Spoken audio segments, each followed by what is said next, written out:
Hello, I am Rat Punk, and I was approached by a member of my community to answer some questions for an assignment for their class, English 102. The assignment appears to be about AI, discussing AI and its effects before and after. So I'm just going to jump right into these questions. So the first one reads, can you tell me about how AI has impacted your field, both past and present? Okay, so to answer this question, I have to kind of break down what my field is. So right now, I primarily dance, but I am formerly, I guess, at the peak of my career, I've served as a technical product manager and mostly a software developer with about 11 years of experience. So I have a lot of corporate engineering experience, software engineering experience. And prior to that, I was a musician. I did some composition for hire and also taught in a private studio kind of format, music theory to different students from undergrad and graduate level music theory. So I'll start with the programming first, because AI definitely completely just changed these industries, but in very different ways. So when it comes to software development, AI has done a lot. I'll separate it out into three different categories. The work itself, employment, and product market fit. So let's start with the work itself. AI is kind of indisputably quite good at working with language. Also, the term AI on its own is kind of reductive, right? AI is a catch-all umbrella product term right now that defines a suite of products that are aimed at convenience, using machine learning over large data sets to provide this convenience to users. Because coding is language, AI is extraordinarily good at working with the language of software. Any programming language you throw at it, it will probably understand because it's not really thinking, it's an algorithm, but it'll probably be able to process your query and output something that is functional enough.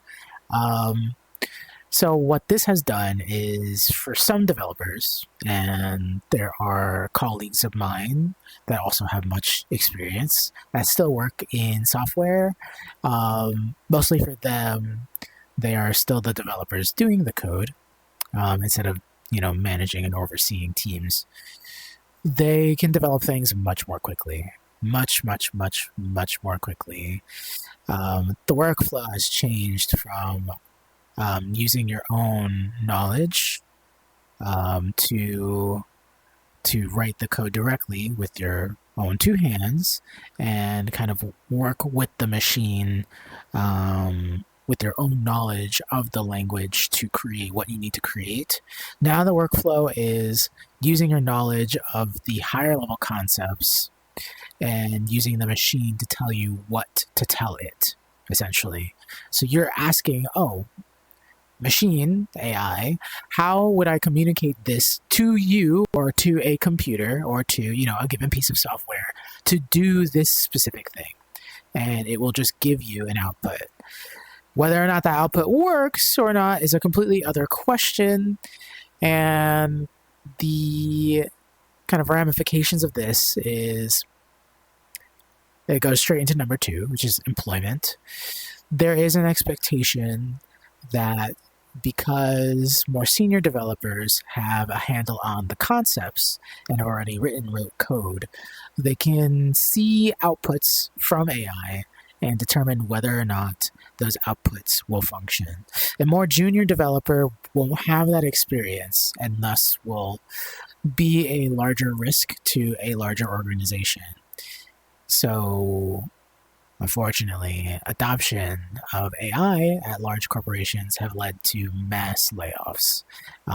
Many employees of all levels, but mostly junior and middle level engineers, have completely lost their jobs to AI.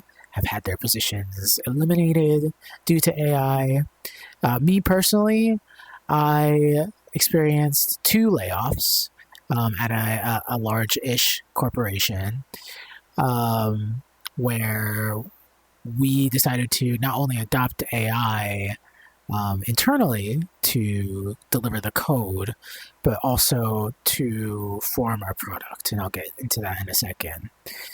The layoffs were catastrophic. We lost 40% of the company the first time, at least in my tenure. And it eliminated my team, not my role, thankfully. I was a high enough performer that I, kept my job, but my entire team was just gone. And entire departments were just eliminated overnight. And the communication of that was not very good. It was completely blindsiding because we were at record profits in our company's history, and this still happened. So, unfortunately, AI kind of completely just destroyed people's livelihoods in a very direct way. And my company is not the only example.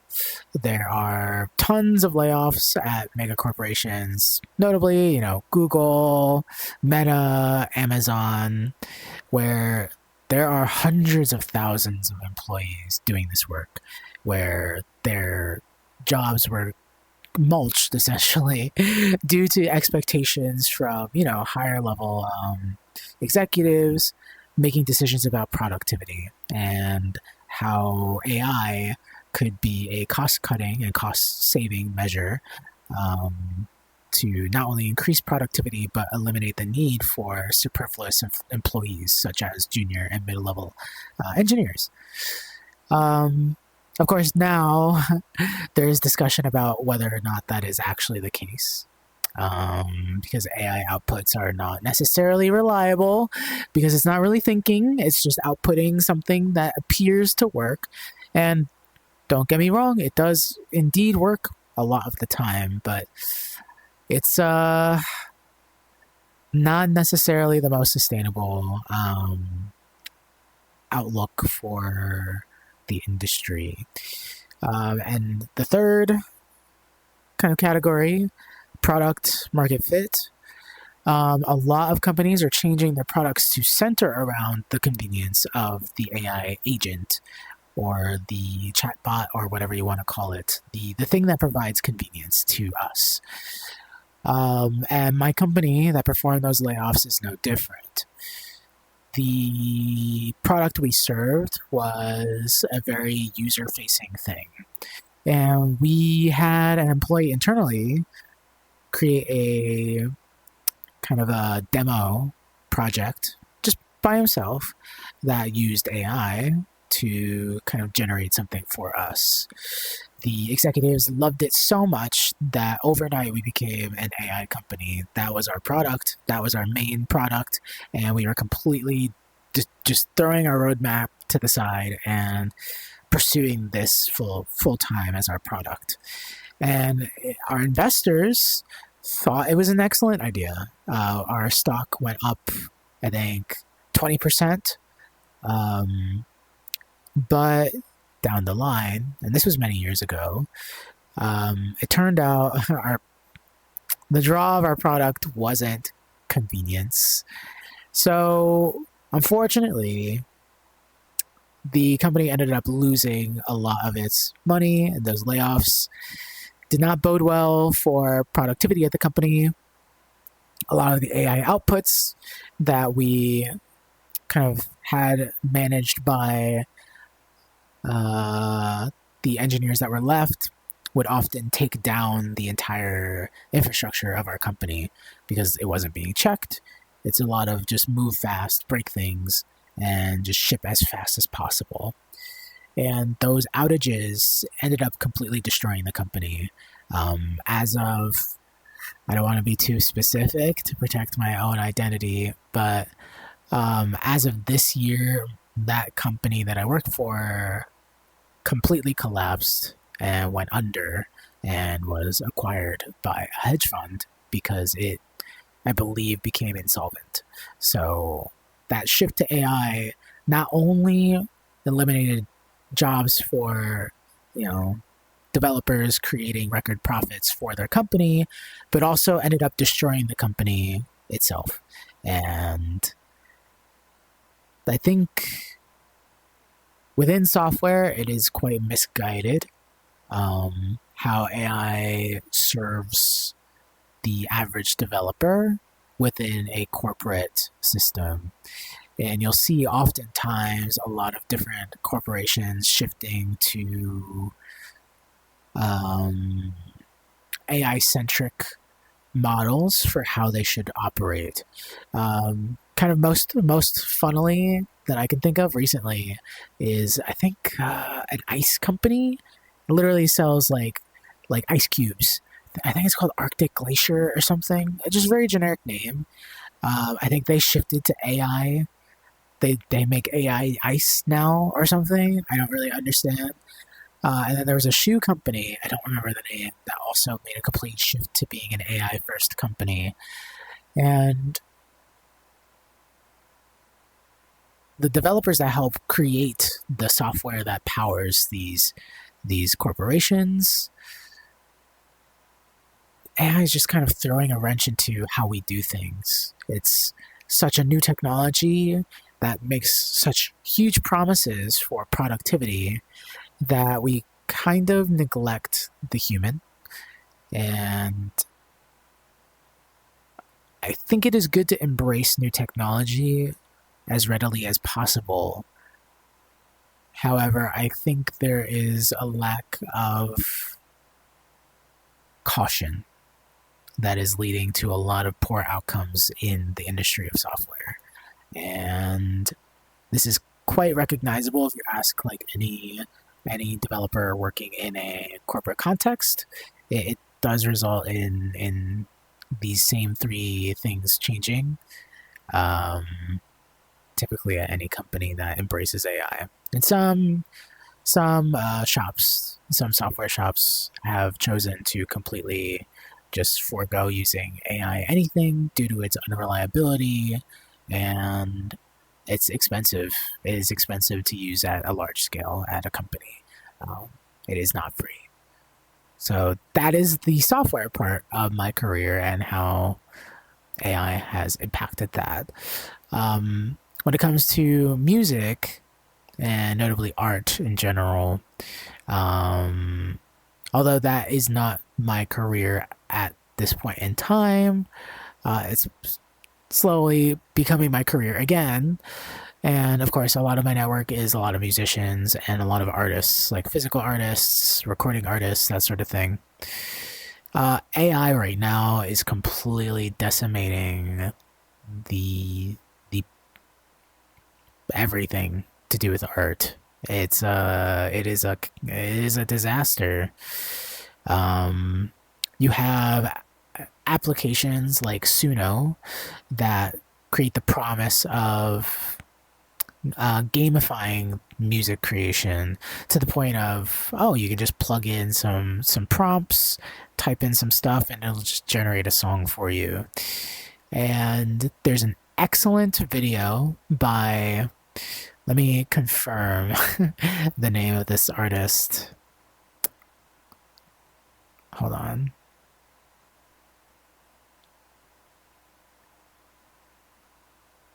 Let me just make absolutely sure because I want to cite this person properly.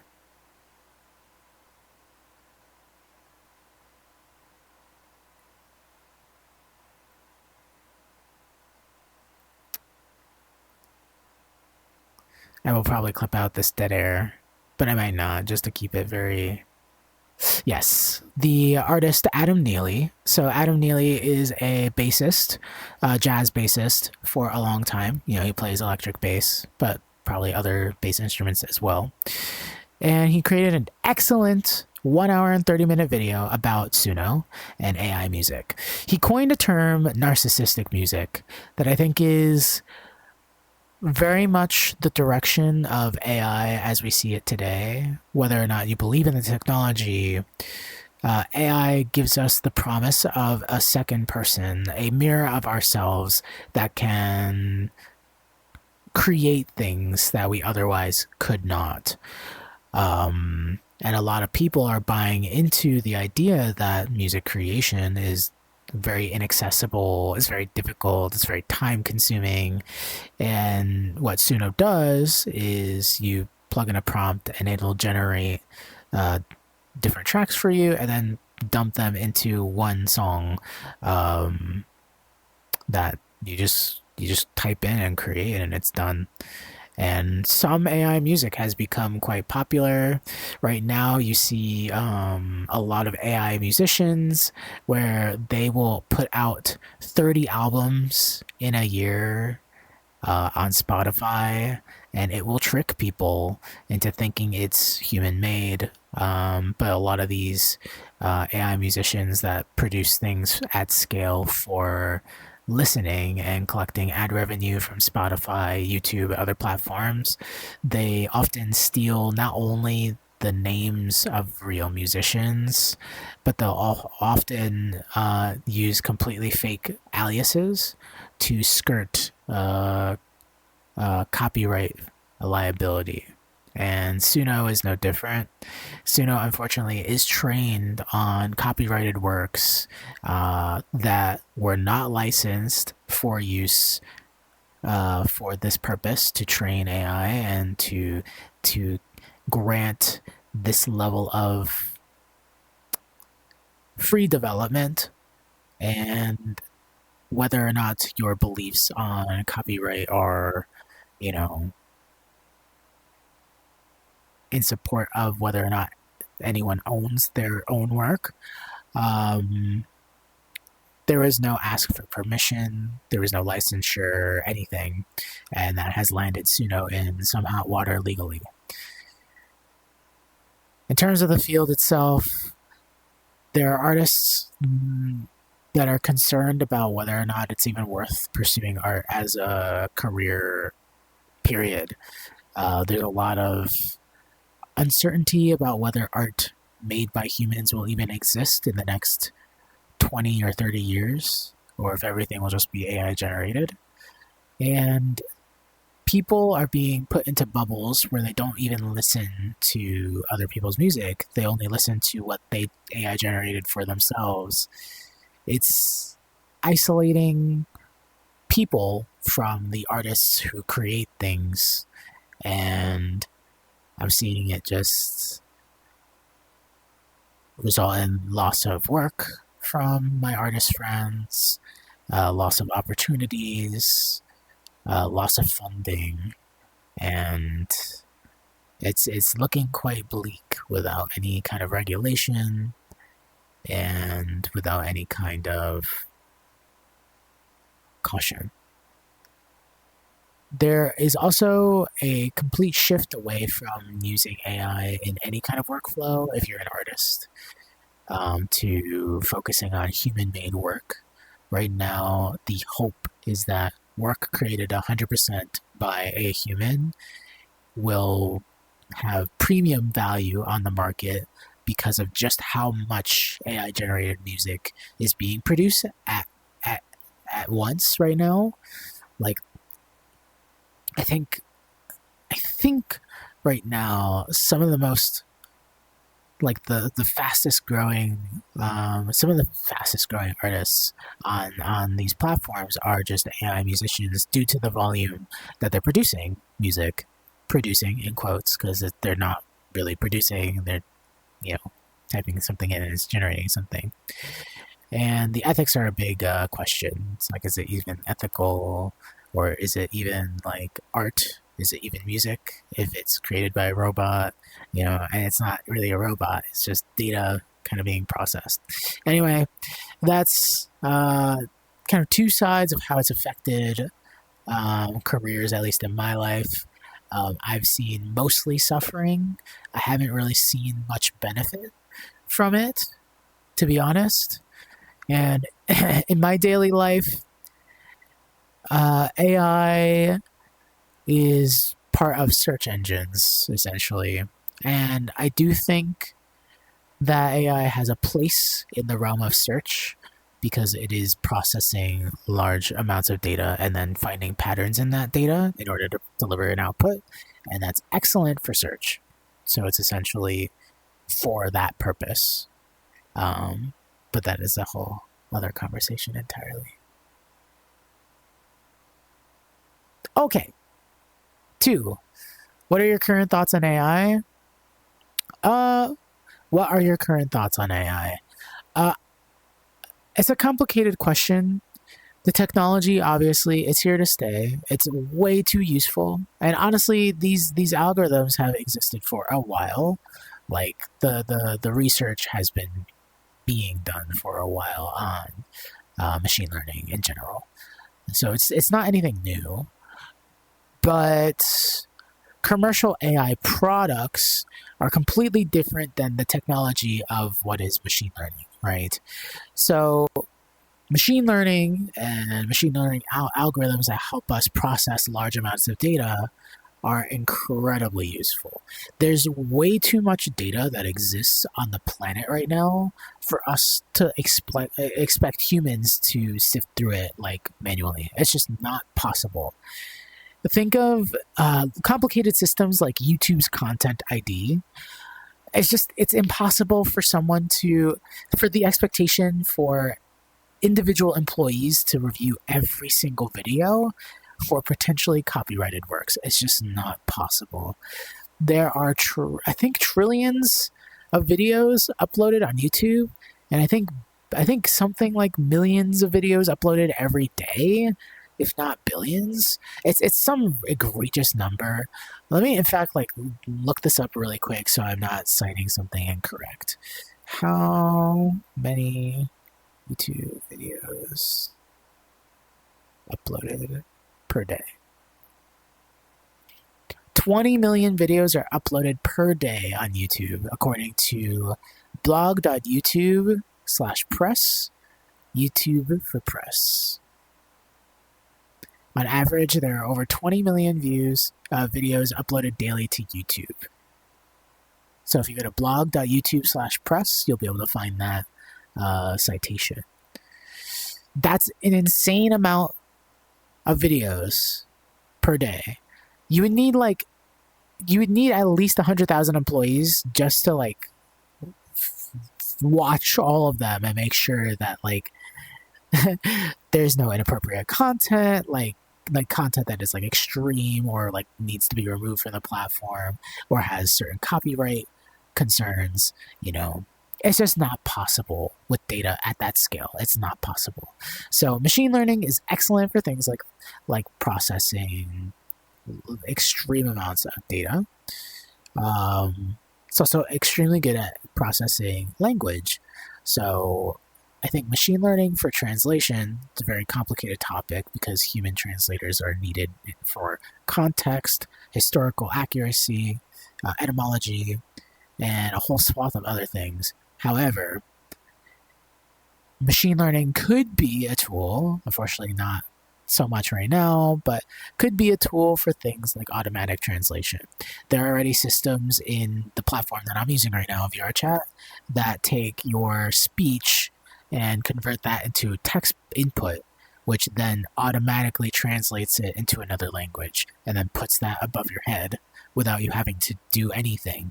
So people can talk, and I've seen this before, where people are talking in completely different languages to each other, and they're reading the speech bubble above them, their heads, in order to understand what they're actually saying. That's an unbelievable boon to communication between different people, across cultures, but there is a lack of cultural sensitivity in allowing that to be the most effective. But I'll put in one other example of AI being useful is in search. connecting data to other data is a very challenging problem. And Google was kind of like the pioneer in really accomplishing excellent connection of data at an extreme scale at the most pivotal point you needed that to happen. AI just kind of does this for free. Like transformers will find the patterns in this data and it will just connect things to things kind of automatically because it's all patterns, it's all pattern matching, and a lot of connecting data is all just finding patterns that match other patterns. In the search sector, I think machine learning is just the future. I think AI is just the future of search in general. I don't see any other way out of it. Um, so it is here to stay. The technology is useful. But AI as a commercial product, so Suno or like ChatGPT, Claude, Gemini, Sora, any kind of like generative AI, like a junk generator, uh, I think is tantamount to the devil. Um, I'm not gonna mince words about this. I think I think these products aim to eliminate the human from the equation entirely and commodify the act of creating art, essentially. Taking what is the entirety of human talent and creation, stealing it, neglecting people's copyright, neglecting their ownership, and mulching it and turning it into something that they can just resell to the human who could otherwise make art themselves or consume other humans' art. It's essentially one of the most, if not the biggest, grand larceny that has ever happened in human history. It is quite literally stealing an entire class of the global population's um, souls and dumping them into a machine and saying, hey, if you pay a subscription, you can have access to all of these souls for a month. And people are so isolated now and so disconnected from each other that they see that as a good deal. They don't they don't really want to experience other people. And corporations like these that aim to create this environment to make it appealing to pay for the software um, recognize that this is the case and do whatever they can to keep that isolation as firm as possible to make their product more enticing. I don't think I could ever interact with someone who produces music with Suno because that's not real. It's not human. There's no purpose to it. The point of art that a lot of people miss is not the output, it's not the outcome. If you could just type words and create like the Mona Lisa every time, like who cares, right? There's like no real purpose behind it. The reason why the Mona Lisa has value is the context of the work. Leonardo da Vinci is completely like insane character through history, and then the history of the painting itself. Its value has grown just because of its like targeting by thieves. It has such a storied history that it has value, it has meaning, and the meaning is what gives it value. But a lot of people right now are being tricked by corporations that have extraordinarily just gigantic sources of capital that are finding as many ways, whether through legislation or through advertising, to just make people believe that there's no purpose to art and that art is just something to consume endlessly, and the dopamine that you get from consumption is the point. And I'm worried that we're heading into a world where the average person sees the dopamine rush of typing in a prompt and getting some media as being the only way to interact with art. And I'm quickly seeing I think you would call it like a bimodal distribution, where like there's one camp of people who just forego their own humanity and would rather like type something for instant gratification and not interact with each other, just with themselves and the chatbot. And then people on the other side who are all connecting, all part of the same network of human creation, art, sharing. And I'm on this side. And I gotta say, I'm very thankful to still have a connection to other people, because this side is very barren. It's very sad. And if you ever witness AI music, you will probably feel some amount of dread if you have at any point of your life experienced music by a real musician that made you feel something. So that is my answer to that question. Question 3, are they different from generative AI? I think I broke that down. How I just feel, the technology versus like the product. So I think I answered that question. And 4, how have these thoughts changed over time? Ooh, that's interesting. So I think at first, the classic example of Will Smith eating spaghetti it was really fascinating to see how a computer could just generate an image, right? Or an animation. It's like, wow, that's so cutting edge, it's so unique, like that could be really useful. But I think I'll say myself, I think I was naive, and maybe a lot of us were as well, where we only saw the technology on its face, but we didn't really see the ramifications of what might happen once we got to a point where, oh yeah, like this is just demolishing entire industries.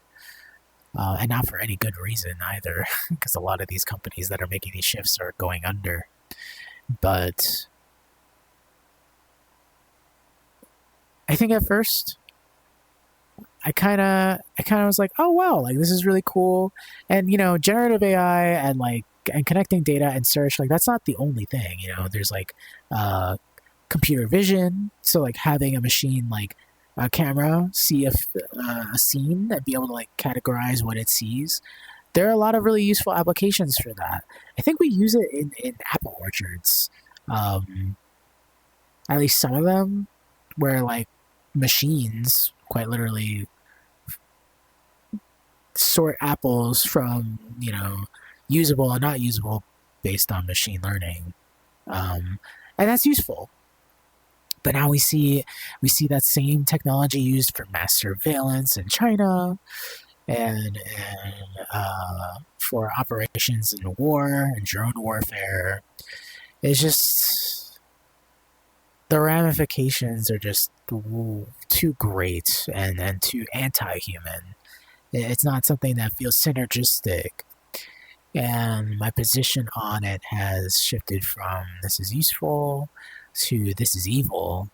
And I don't see a way forward without a complete overhaul of, and this is going to sound kind of crazy, but I think we need like an overhaul of our entire like governmental system globally, not just at home. I'm based in the US, but also just like in any country that interfaces with technology, we need to address this immediately. This is something that is like an existential threat to human life, in my opinion. To some extent, yes, I would say so. It is causing such incredible inequality in the world, regardless of its uses ethically or not. How like an AI data center near me, not super near me, but I think a few towns over, increased my power bill by 3 times. There was a period of I think 4 months where I was paying like $500 a month just to afford electric, and I wasn't even running my AC or my heat, just my lights on. my power bill was $500 a month. It's back normal now, but only due to legislation that capped those increased costs and eliminated benefits for new data centers.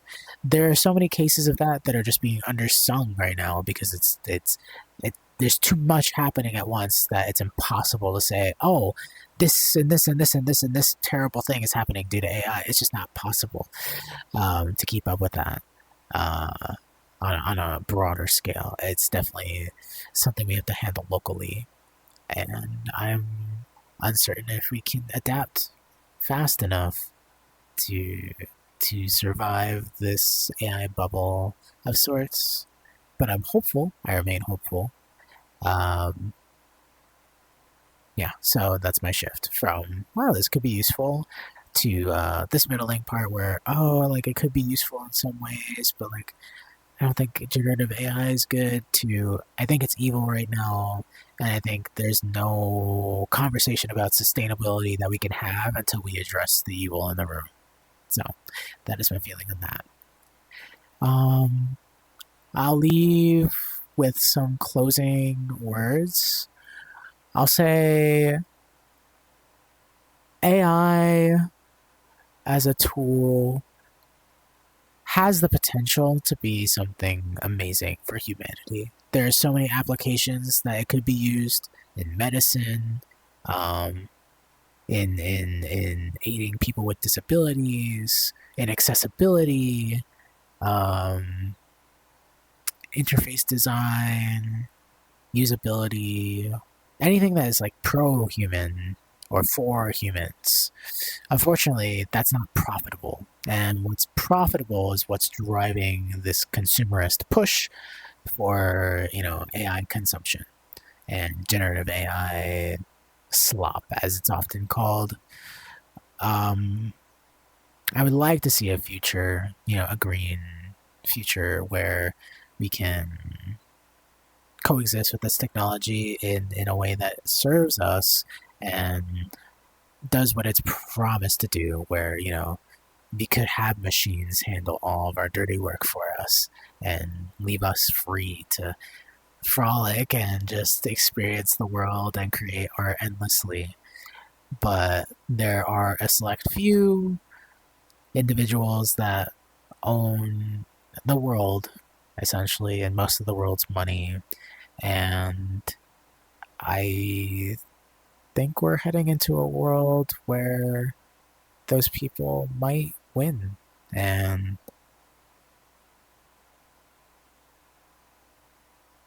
I'm doing what I can, at least with the amount of life that I have left, to surround myself with people who at least insulate themselves away from the toxicity and rot that comes from the way that this technology is being presented to us on a grand scale. And that's about the most that I can do until, the dam breaks and we really have to address this problem. But until then, I'm just staying close to the people that I care about, the artists that I know will survive and weather this storm. But I don't know if the people who believe in AI so much will ever be free of this.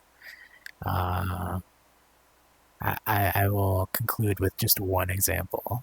There's someone that I used to know that was dealing with generalized anxiety disorder, and he had a human therapist, but his therapy sessions were uncomfortable. A lot of them required him to kind of work on his own issues, and with his therapist as a guide to work on those issues. That is how therapy works, at least in my experience. He did not like that, so ChatGPT became his therapist. He dropped his actual therapist, and last I've heard from him is he is in AI psychosis and basically makes no decisions without addressing ChatGPT first. It's like his soul is gone, and I don't know. I don't know I don't know how we overcome this. I don't know how we overcome this, but all I can say is if you are experiencing my monologue here and you're a consumer of AI, please consider using it less or completely eliminating it from your life. I think it would be a good idea for you. Some tasks might be a little bit less convenient, but I think in the long term you'll enjoy a better connection to not just your community or to the world, to other humans, but also a better connection to yourself. So, those are my thoughts on AI.